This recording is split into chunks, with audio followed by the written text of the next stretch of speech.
Sehat, Pak Haji? Alhamdulillah sehat. Waduh, senang nih, kelihatan segar sekali. Segar tapi masih parno. Kita parno karena musuhnya nggak ketahuan siapa.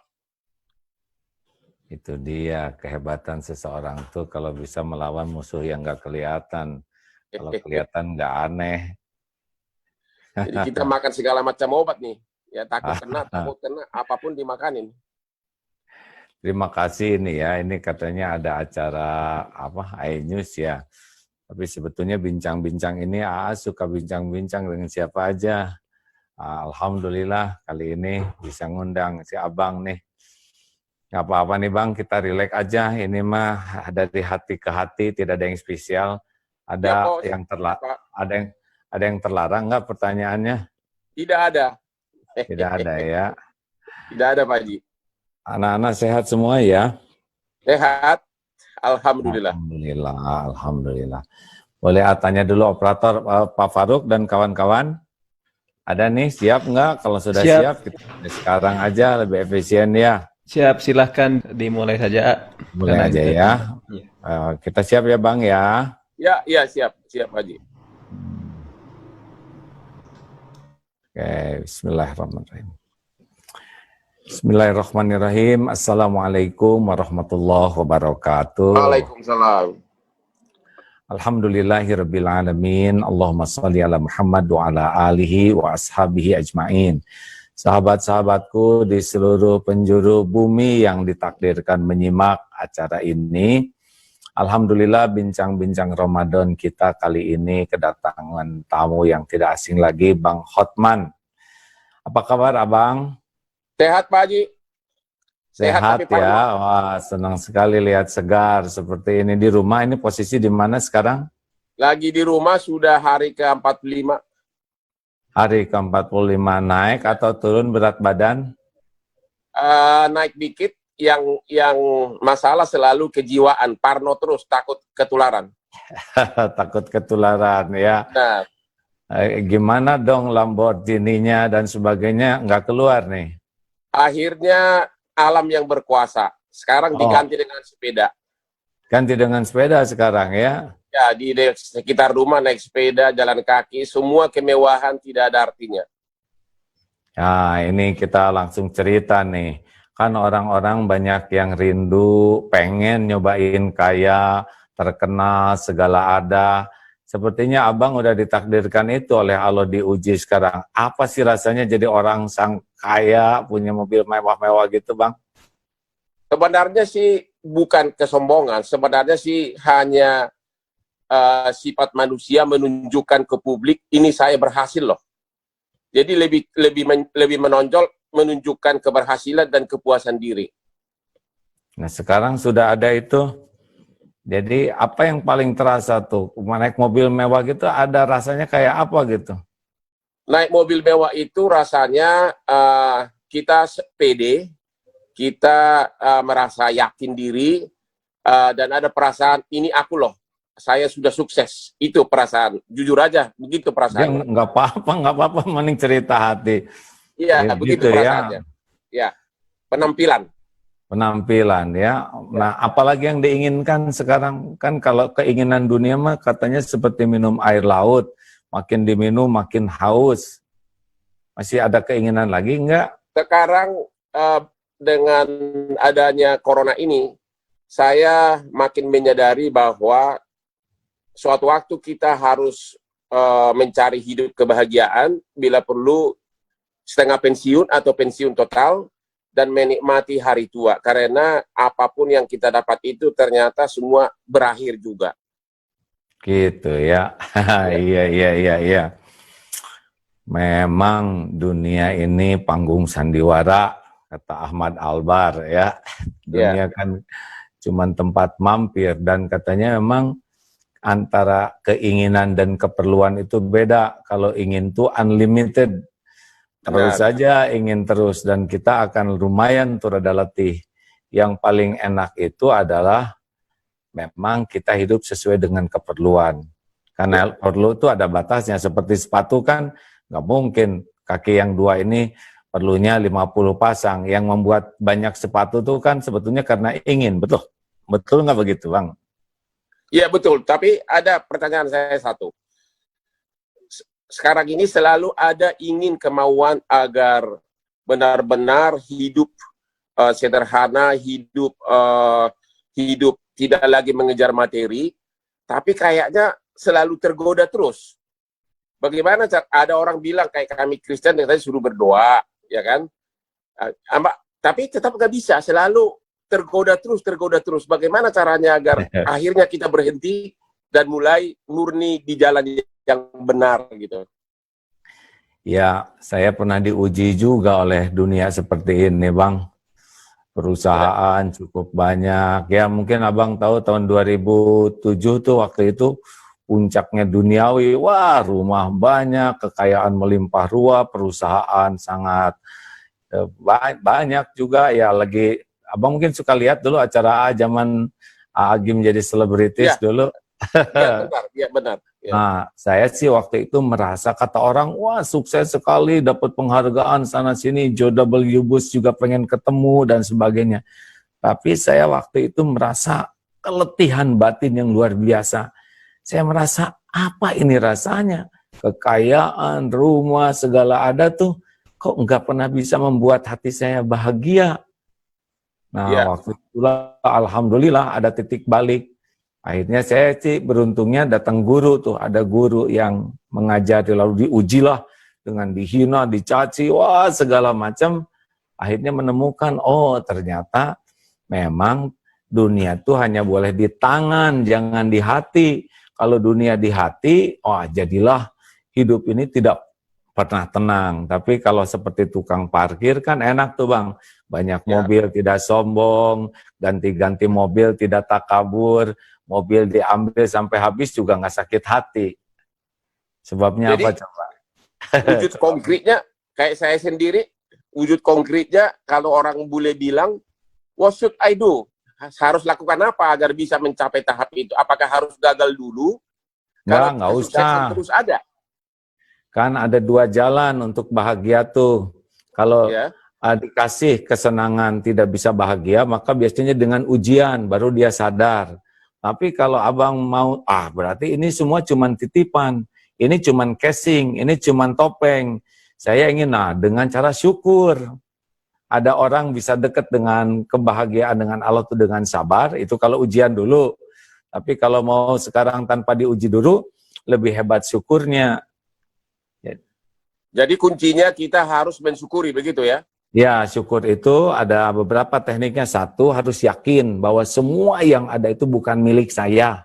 Cuman titipan dari yang menciptakan kita, dari Allah lah, dari Tuhan kita. Ya, jadi itu hanya topeng, bukan diri kita yang asli. Seperti Lamborghini itu kan bukan Hotman Parisnya. Hotman Parisnya kan yang ini. Itu cuman besi, kaleng, merek, dan sebagainya. Kita kan nggak bisa nebeng merasa keren dengan barang seperti itu, pasti nilai kita kan lebih tinggi dari harga Lambo, benar?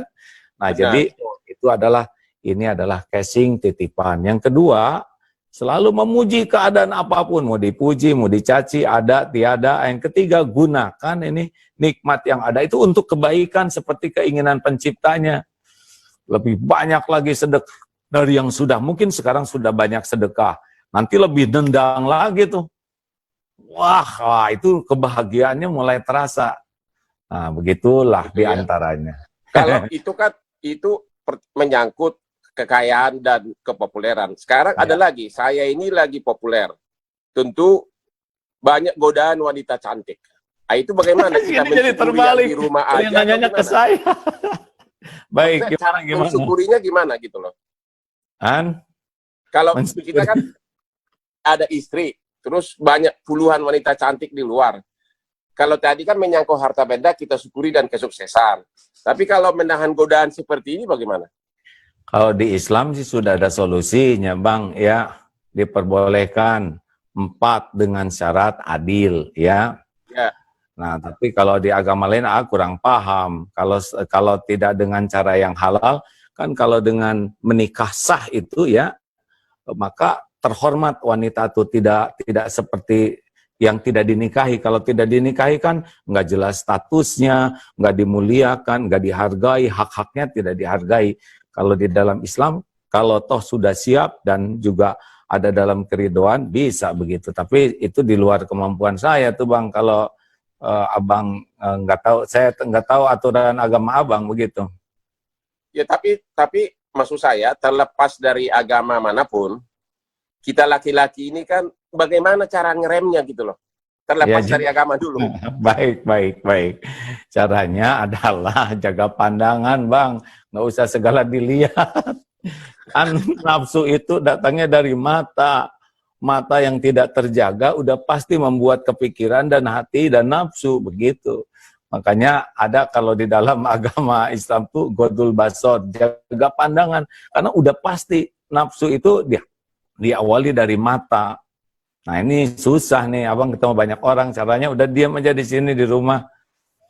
Tapi apa realita Pak bahwa seorang suami yang sudah sukses, apa masuk di akal dipastikan dia bisa bahagia dengan hanya satu istri atau dengan istrinya, sementara godaan begitu banyak? Apa itu realistis? Ini tuh jadi kebalik begini acaranya, jadi nanya ke saya yang bagian nanya. Tapi saya bisa Kan paham dari segi rohani kan Bapak. Iya. Saya paham betul bahwa Allah menciptakan laki-laki dan perempuan itu berbeda ya. Tetapi ya disinilah ujiannya. Ya, ini harus. Halo? Oke, agak putus. Baik, nggak apa-apa nanti diedit yang putus-putus. Ya, halo, ya. Masih terdengar, Bang? Ya. Iya, dengar. Ya, alhamdulillah. Iya, inilah ujiannya. Makanya hidup ini ujian tuh ada kelapangan, ada kesulitan. Ujiannya Abang harus betul-betul punya komitmen jaga diri, ya. Begitu ya. Iya Bang, nggak mudah. Makin kan ujian yang lebih berat itu adalah kelapangan, kesuksesan, pujian, penghargaan, banyak disukai oleh orang. Nah, tidak mudah orang selamat dengan ujian yang kemudahan. Kayak pesawat nih ya. Kalau lancar, tidak ada goncangan, itu kan biasanya orang nonton video, tidur dengan musik, sebagian ada yang zikir. Tapi kalau sudah dikasih goncangan, turbulence, nah itu biasanya kuat tuh berdoanya. Semua ikut jadi berdoa. Makanya ujian betul nih kayak posisi Bang Hotman ini. Usia berapa sekarang? Aduh. 60 ya? 60. Sudah 60. Kita cuma beda 2 tahun. Kan? Pak Haji berapa? 58? 58. Saya 62. Oke, ada pertanyaan satu lagi. Kan banyak pengusaha yang kelihatannya di luar itu nyumbang sana-sini. Ya.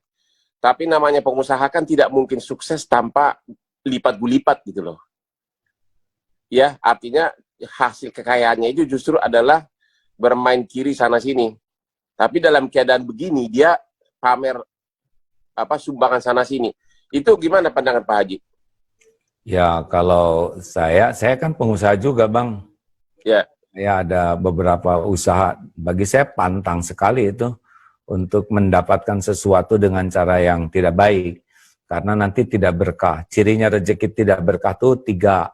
Satu, hidupnya tuh sibuk aja dililit masalah berbagai urusan sehingga dia tidak pernah menikmati kehidupannya, rezekinya, karena otaknya tuh terus dengan masalah. Yang kedua, di sini nih, di hatinya tuh selalu fakrahu baina ainai, selalu takut miskin, takut kurang, jadi terus mencari aja sampai dia tidak menikmati yang ada, karena otaknya tuh mikirin yang belum ada. Yang ketiga, rezeki itu sebetulnya yang bakal dia dapatkan tuh apa yang sudah ditakdirkan dia dapatkan. Tapi kalau rezeki kita raih dengan cara yang benar, tenang, enak, adem, ada masalah tetapi ya tidak pernah membuat kita tidak bahagia. Kemudian hati itu selalu kaya, tidak pernah ada persaingan apapun, dolar mau naik mau turun, ada apa kayak sekarang gini tenang aja karena yakin rezeki itu ada yang jamin. Dan rezekinya pasti dia ngejar sendiri. Nah caranya, makanya saya tuh tidak sependapat kalau semua pengusaha hanya sukses dengan begitu Bang.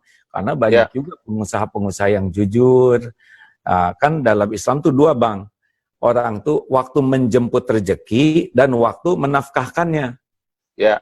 Yang membuat bernilai seseorang tuh kan kalau dia menjemput rezekinya dengan niat dan cara yang baik, maka dirinya lebih berharga dari kekayaan yang dia miliki. Sekaya apapun pasti yang dikenang tuh orangnya.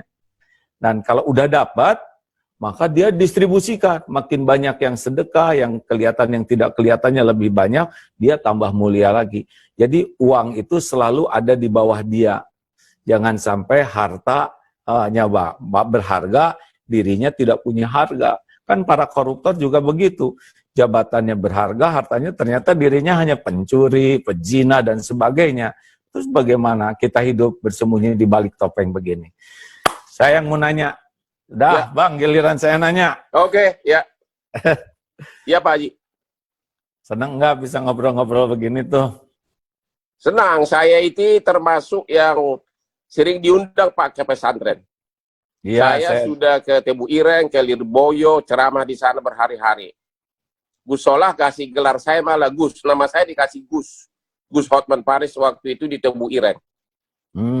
Terus ya, ketua PBNU, Pak Prof kasih gelar saya Lora. Jadi katanya Gus Lora Hotman Paris, arti Lora katanya itu melayani karena saya sudah membantu ribuan orang di Kopi Joni memberikan bantuan hukum gratis. Nah, jadi saya sering lihat tayangannya Kopi Joni itu. Ya. Gimana rasanya bisa berbuat seperti itu? Apa yang mendasari dan apa yang terasa nih, Bang? Sebenarnya itu secara kebetulan saya 25 tahun sukses sebagai pengacara internasional dengan bapaknya Nadiem Makarim, Menteri Kehakiman, bapaknya Dr. Nonwar Makarim.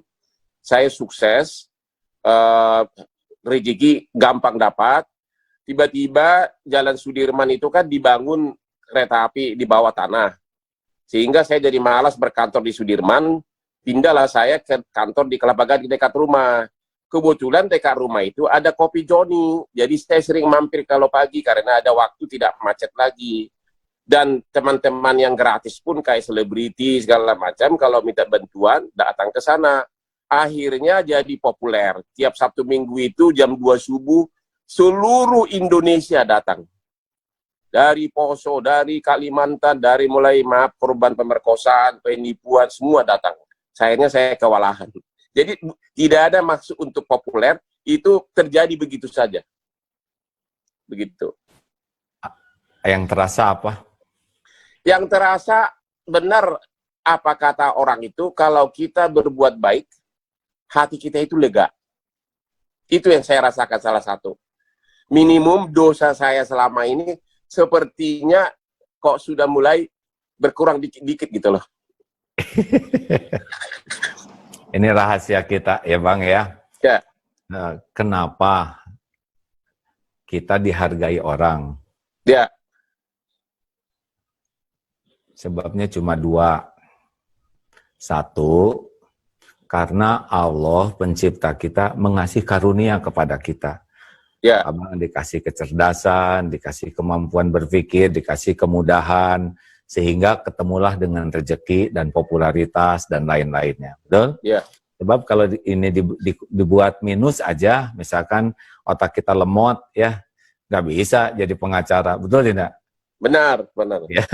Atau badan kita dibuat punya penyakit kronis yang membuat kita susah bergerak, tidak bisa. Jadi prinsipnya kita dihargai itu pasti karena Allah memberi karunia. Sepakat ini? Benar. Dan yang kedua, kita ini dihargai orang lain, penyebabnya adalah Allah menutupi aib, dosa, kejelekan, keburukan, kekurangan kita. Ditutupi, orang-orang tidak tahu. Bahkan orang yang terdekat dengan kita juga banyak yang tidak tahu siapa diri kita yang aslinya. Dan kalau itu dibuka oleh Allah lah, lihat sendiri Abang, ya nggak? Orang yang dibuka sedikit saja pada nyungsep, betul tidak? Benar, benar. Benar.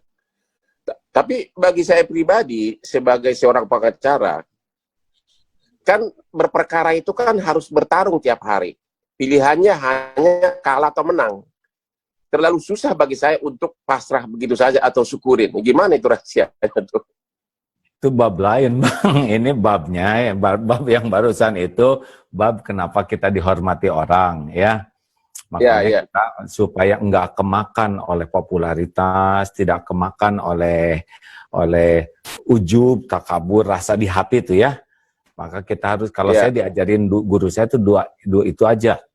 Ingat bahwa kamu tuh dipuji, dihargai orang karena karunia dari Tuhanmu, bukan dari milikmu. Dan kalau diambil seketika juga, apalah terpleset gitu ya, kita nginjak ke kulit pisang, kepala kebentur, koma, selesai itu pengacaranya, benar? Atau Benar, sekarang benar. lah dikunjungi oleh Mbak COVID-19 misalkan ya. Ya. Kita kan kalau disilaturahmin COVID itu juga sudah bisa berakhir ini. Yang 60 kan udah berat tuh Bang, udah deket-deket ya. Benar juga tuh.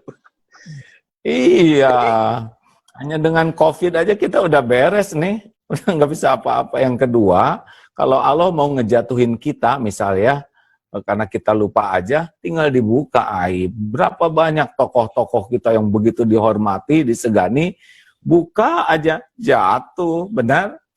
Benar. Makanya satu, kalau kita begitu harus tetap sadar ini cuma titipan. Yang kedua harus banyak tobat, karena kalau dibuka nggak bisa ada yang ngalangin.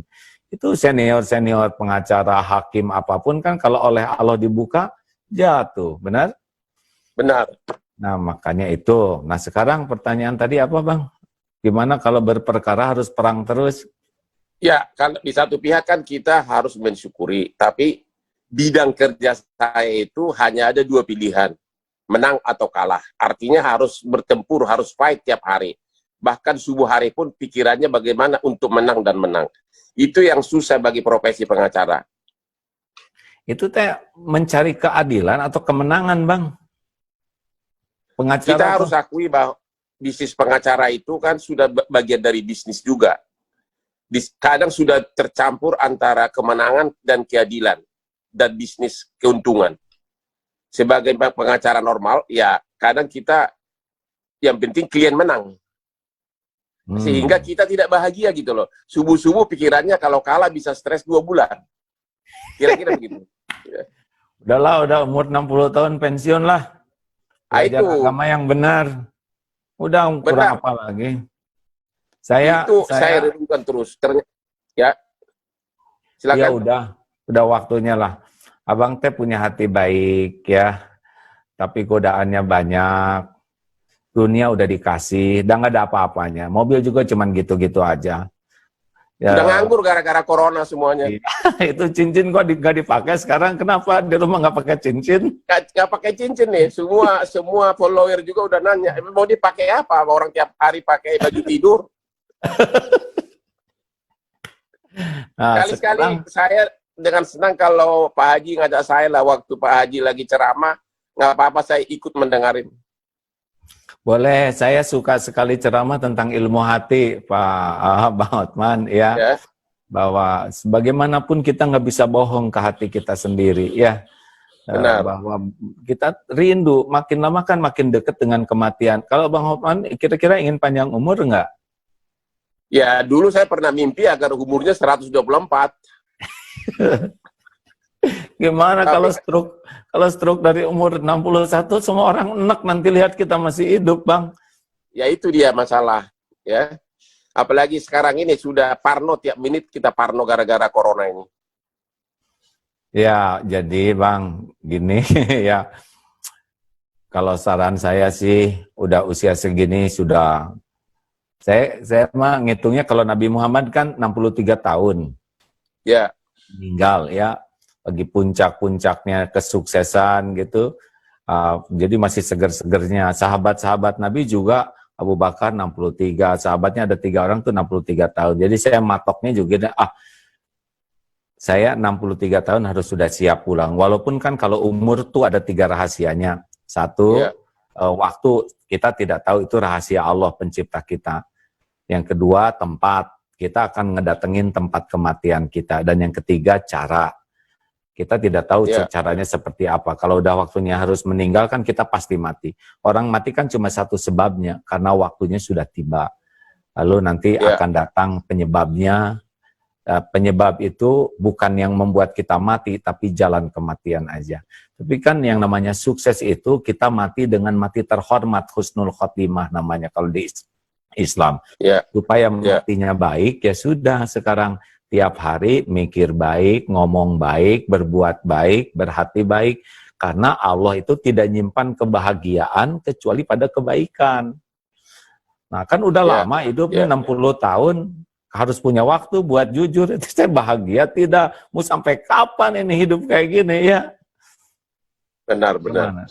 Coba dipikirkan itu. Ya, saya sudah pikirkan justru selama musim corona ini saya lagi berpikir mulai mengurangi pekerjaan dan akan melakukan perjalanan di mana saya suka ke berbagai kota di Indonesia sebagai bagian dari menikmati hidup. Kira-kira itu. Saya tidak ambisi jadi politician, tidak ambisi jadi DPR, tidak ambisi jadi menteri, karena saya tahu kalau saya duduk di sana nggak cocok dengan kepribadian saya yang apa adanya. Yang kayak gini itu ya. Iya. Ada cita-cita yang belum tercapai nggak, Bang? Cita-cita yang belum tercapai, 3 anak saya semuanya lulus Fakultas Hukum dari Inggris, dan saya masih harus membimbing mereka agar menjadi pengacara handal, karena tanpa jam terbang yang tinggi seorang pengacara nggak mungkin jadi. Jadi cita-cita saya yang belum terwujud adalah dalam 3 tahun ini akan terus saya bimbing mereka agar benar-benar menguasai praktek. Itu aja, nggak ada lagi yang saya harapkan. Karena saya menang perkara banyak, duitnya dapat pun kita nggak lihat duitnya Pak, langsung masuk rekening, ya. Tetap aja akhirnya makan tiap hari sama juga mie ayam, nasi sama bubur, nggak ada bedanya sama supir taksi. Nah, Bang, ya dalam pelajaran Islam itu yang namanya rezeki itu 3. Ya. 1 yang dimakan jadi kotoran itu udah dari rezeki kita, udah masuk kan? Udah diproses. Yang kedua, yang dipakai dan sampai usang itu rezeki kita nih, seperti itu kaos. Itu pasti mahal banget ya, itu berapa ratus juta tuh kaos ini. Ini nggak mahal, cuma yang mahal itu merek Lamborghini-nya. Ini kaos Lamborghini kebetulan. Kaosnya itu 180.000 ya, itu mereknya yang mahal ya. Benar. Nah itu udah rezeki udah. Yang ketiga rezeki itu adalah yang dipakai manfaat, yang dinafkahkan, pakai nolong orang, itu rezeki kita lah. Sekarang yang ada di bank mah belum. Rezeki kita, yang ada di bank tuh kan cuman ngaku-ngaku, lihat enggak, megang enggak, make enggak, betul nggak sih Bang? Benar, itu yang saya pikirkan. Saya berperang bisa tahunan, berperang di pengadilan, berdebat, dapat duitnya saya nggak pernah lihat masuk rekening langsung. Mungkin kalau kita tiba-tiba dia mati, duitnya pun nggak sempat pamit sama kita. Nah sekarang saya mau nanya, itu kalau Bang Hotman misalkan meninggal lah, besok lusa, apa yang kira-kira dibawa tuh ke kubur, ke alam selanjutnya ini? Hanya sepasang jas dan sepatu. Biasanya begitu. Kan? Cuman itu kan. Benar. Terus jadi kita siang malam menggadaikan waktu kita, bukan tidak boleh jadi pengacara, enggak. Tapi kalau hanya sekedar untuk dunia, nah sekarang kita makin tua kan suka makan obat-obatan enggak, vitamin dan sebagainya, kan? Udah mulai banyak asam urat. Suka lagi, bisa dia jam saking ada ya serba makan obat untuk mencegah. Belum ada sih penyakit khusus, tapi semuanya sudah ada resep dari dokter untuk asam urat ini, untuk gula darah ini, sudah ada semua. Tiap malam makan. Nah itulah rezekinya. Rezekinya itu obat-obatan. Kita ini udah tua, kita kan cuma beda 2 tahun ya. Haruslah udah lebih dari separuh.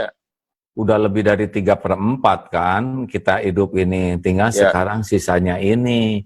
Kita harus siap bagaimana masa tua yang indah, ya, hidup penuh manfaat, hati tenang, ibadah terjaga. Justru itu, kalau udah tua masih centil, ya tua pontang-panting sana-sini, hanya buat ngumpulin dunia dan dunia juga nggak dirasain. Terus di mana kita merasakan bahagia yang asli, betul? Kan bahagia yang asli di dalam, kita nggak bisa bohong. Betul, betul. Apalagi dengan musim corona ini kita jadi benar-benar banyak berpikir tentang arti kehidupan. Banyak maknanya. Banyak Apa coba sekali yang maknanya. didapat? Arti kehidupan apa yang didapat di selama jeda ini nih? Yang saya dapat itu tadi yang kita bicarakan dari tadi. Ternyata ada waktunya kita harus berpikir enough is enough. Enough is enough. Sudah waktunya berbuat lain selain hanya mengejar harta, membuat lawan kalah perkara, kepopularitan, dan sebagainya. Ada waktunya kita harus mencari hobi yang cocok dengan diri kita. Ya itu dia tadi. Sambil menunggu tinggal berapa tahun lagi gitu loh. Iya, ini apalagi kan 60 ini katanya virus itu hobi sekali sama yang di atas 60, Bang. Iya benar. Iya. Iya, sebetulnya ingat mati itu bagus ya. Dengan ingat mati kita tidak menyia-nyiakan kesempatan berbuat baik. Betul tidak? Betul. Harus banyak diingat kematian karena nasihat terpenting itu mati. Kalau sudah mati sudah selesai kita kesempatan berbuat baik. Kesempatan ibadah selesai, kesempatan berbuat baik selesai, tinggal perhitungan nanti di sana di akhirat ya. Nah, mumpung kita ada kesempatan nih Bang, harta dititipkan. Kemarin terkesan tuh ada seorang yang rumahnya dijual, mobilnya juga yang bagus-bagus dijual, diberikan APD dan dibagikan. Cuma celakanya sesudah dibagikan dijual katanya yang dikasihnya itu. Oh begitu ya.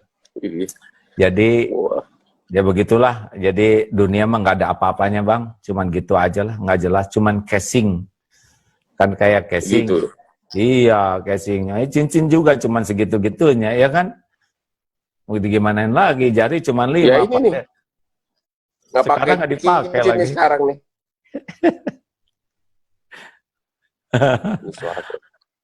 Nah, bagus. Begitu ya.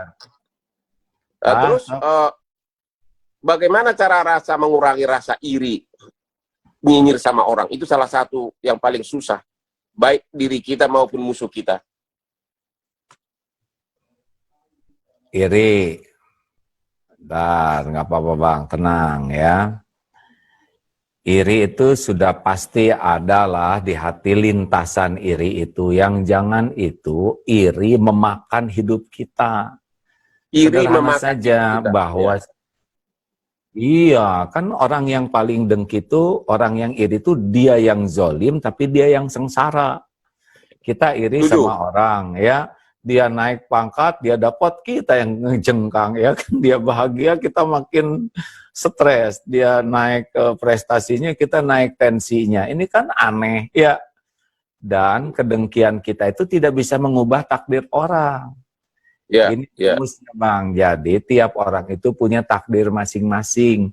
Jangankan dalam satu profesi, sekeluarga aja, seibu sebapak, tiap orang itu kan beda-beda, betul? Betul.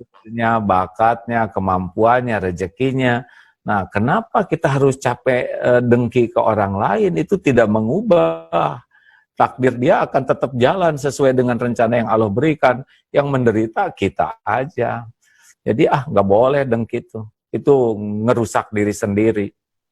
Kalau kita didengki orang bagaimana? Ya nggak apa-apa, terserah dia. Mau stres silakan aja. Saya mah nggak pernah pusing dengan orang yang dengki dan sebel ke saya karena bukan urusan saya, itu urusan dia. Urusan saya kan jadi orang benar atau tidak, gitu Bang. Ini sebuah filsafat hidup ini Pak Haji dapat dari mana sih? Dari sekolah atau apa? Dari pesantren atau apa nih? Iya, kan saya belajar agama. Dalam Islam kan semuanya detail, lengkap. Sampai gunting kuku aja sudah ada pelajarannya. Bagaimana menyikapi orang. Misalkan ada orang menghina, itu kan ada 6 keuntungan, 7 keuntungan. 1, kalau ada orang marah ke kita, 1, kita bersyukur. Bukan kita yang jadi dia, yang jadi orang berbuat jelek. Jadi saya kalau ketipu, saya syukur Bang. Bukan saya yang jadi penipunya. Yang kedua, saya dapat pelajaran. Oh begitu ternyata. Orang yang sombong, arogan tuh jelek banget. Itu pelajaran bagi saya. Saya tidak mau hidup seperti dia. Nah, jadi kalau ketemu dengan orang yang sombong ke kita kita dapat pelajaran tuh. Oh, saya tidak boleh kayak gitu tuh. 3, dengan melihat seperti itu, kita evaluasi diri. Jangan-jangan saya ketemu dengan orang sombong, ini cermin dari kelakuan saya. Jangan-jangan saya pernah nyakitin orang seperti saya disakitin orang. Jadi tobat ya. Selanjutnya, ini ladang latihan. Karena bersepeda aja kan jago tuh kalau latihan. Nah, kalau kita ingin punya kesabaran, harus ada yang nyakitin dong. Supaya latihan mengatasi perilaku. Dan puncaknya, ini kesempatan bagi saya, kalau ada yang berbuat jelek, saya balas dengan kebaikan. Nah, dia ngeluarin keburukan, saya ngeluarin kebaikan. Jadi kita terupgrade justru gara-gara orang yang berbuat kurang baik. Jadi naik aja terus kita ini. Hatinya lebih tenang, akhlak lebih baik. Gitu, Bang. Tapi apakah salah kalau saya misalnya sudah sukses, saya dapat duit, apakah salah apabila saya berpenampilan mewah? Oh ya, nggak apa-apa itu kalau abang mau mah, dunia emang kayak gitu. Yang jangan diperbudak oleh dunia ini.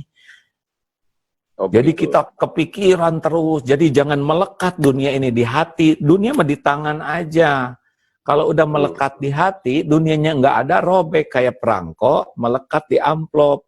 Kalau diambil perangkonya, robek itu. Nah, nggak boleh dunia ini bikin sakit hati, bikin capek.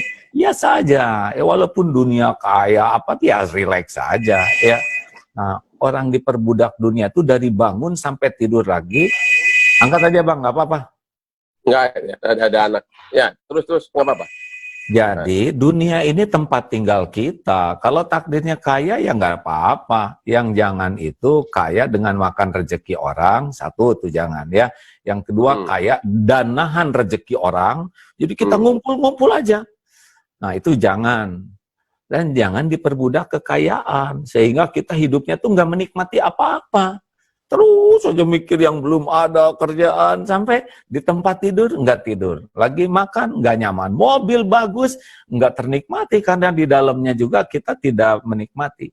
Aslinya ya dunia ini Bang hanya untuk memuaskan lahiriah saja. Kayak kursi empuk sudah gitu, mobil bagus ngegas, cuman itu aja. Hati nggak cocok dengan dunia ini.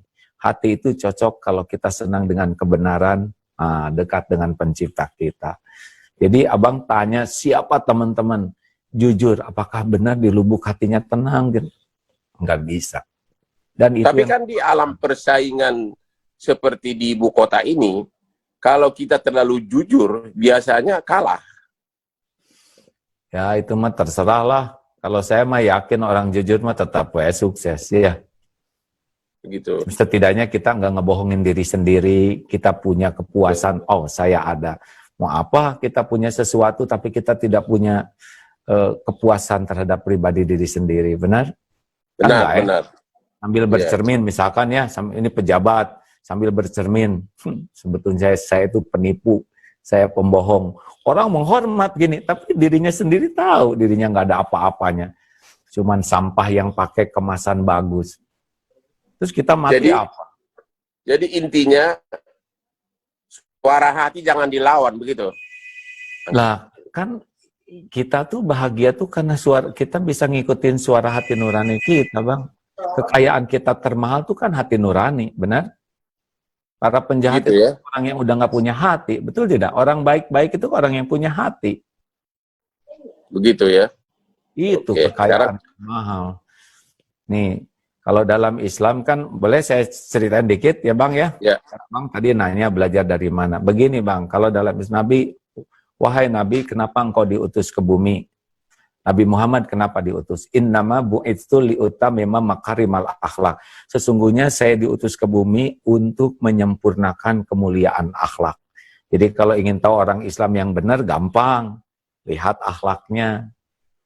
Ingin tahu yang ibadahnya bagus, lihat akhlaknya. Karena ciri pemahaman Islam yang benar, ibadah yang benar, pasti buahnya akhlak.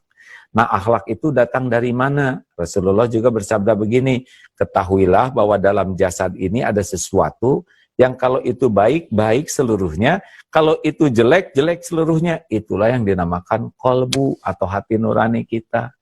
Jadi orang tuh tergantung hatinya. Kalau hatinya baik, ngomongnya baik, mikirnya baik, sikapnya baik, dia akan bahagia tuh. Karena Allah tidak menciptakan kebahagiaan dengan keburukan. Jadi, nah inilah yang agak jarang. Kita sering membagus-baguskan casing, tapi kita suka lupa untuk membaca hati dan membagus-baguskan hati. Padahal kebahagiaan itu adanya di hati. Sepakat, Setuju Bang? banget, setuju. Ya, itu Iya. saya sudah rasakan itu, terutama di puncak karir saya yang sangat sukses, tapi tiba-tiba datang musim corona ini, saya mikir terus tentang, akhirnya saya tahu bahwa pada akhirnya memang kita harus menyesuaikan kehidupan kita dengan suara hati kita. Nah, itu. Jadi, orang yang paling sukses, kan hati itu dibagi 3, Bang. Ada Ya. namanya hati yang mati, kolbun mayit tuh, para penjahat-penjahat yang nggak pakai, udahlah, yang biadab-biadab, termasuk sekarang nih kelihatan nih penjahat yang suka ngambil hak untuk orang miskin. Bansos atau apa, nah dia sunah itu udah orang udah bejat luar biasa. Mau casingnya apa, mau gelar, mau pangkat, mau jabatan, itu orang yang biadab. Hak orang yang kelaparan dia ambil. Sekarang, kalau ada yang begitu, nah itu orang udah nggak punya hati, mati. Yang kedua, orang yang hatinya berpenyakit. Nah, cirinya hati berpenyakit tidak ada tenang hidupnya tuh. Penyakitnya itu adalah diperbudak dunia, sombong, ujub, pendengki. Oh, ria itu udah capek tuh di hati tuh, Bang.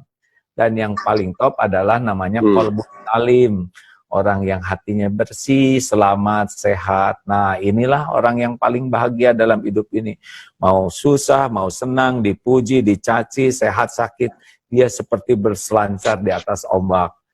Ini yang harus kita miliki di masa tua kita, Bang. Orang yang punya hati yang baik, bersih. Insya Allah bahagia. Gitu. Yo, terima kasih, terima kasih. Ini saya makin yakin. Memang saya sudah mulai mengarah ke situ. Tapi dengan filsafat hidup yang baru saya dengar, ternyata arah saya sudah ke arah yang benar. Mudah-mudahan godaannya tidak terlalu kuat sehingga melenceng lagi. Ya, ada syaratnya, Bang. Harus berkumpul dengan orang-orang yang benar juga. Oh, begitu. Iya kan, bergaul dengan penjual minyak wangi, ikut harum. Bergaul dengan bisa bau bakaran atau terperciki api. Sekarang abang siapa teman-teman dekatnya? Kalau yang teman-teman dekatnya bikin abang tergelincir, abang bakal tergelincir atau pusing lagi. Tapi kalau teman-temannya yang ngejagain untuk punya hati, abang bakal menikmati sisa umur ini. Udahlah, dunia mah nggak ada apa-apanya, Bang. Demi Allah nggak ada apa-apanya. Cuman gitu-gitu aja. Terima kasih. Bang, terima kasih. Terima kasih Pak Haji sudah dapat semua ilmunya dan 99% saya setuju. Alhamdulillah. Nanti kita telepon-teleponan lah kalau saya diperlukan ya. Tukar-tukar pengalaman. Terima kasih Pak Haji. Kita kan cuma beda 2 tahun dan kan sama-sama wilayah bahaya COVID ini ya. Bang, terima kasih atas silaturahimnya. Salam untuk keluarga dan juga anak-anak ya. Ya, terima kasih. Kalau ada perkataan yang kurang berkenan dan suatu saat kita jumpa lagi ya. Terima kasih, salam. Ya. Terima kasih, Bang. Terima kasih, Pak Haji. Terima kasih, bye.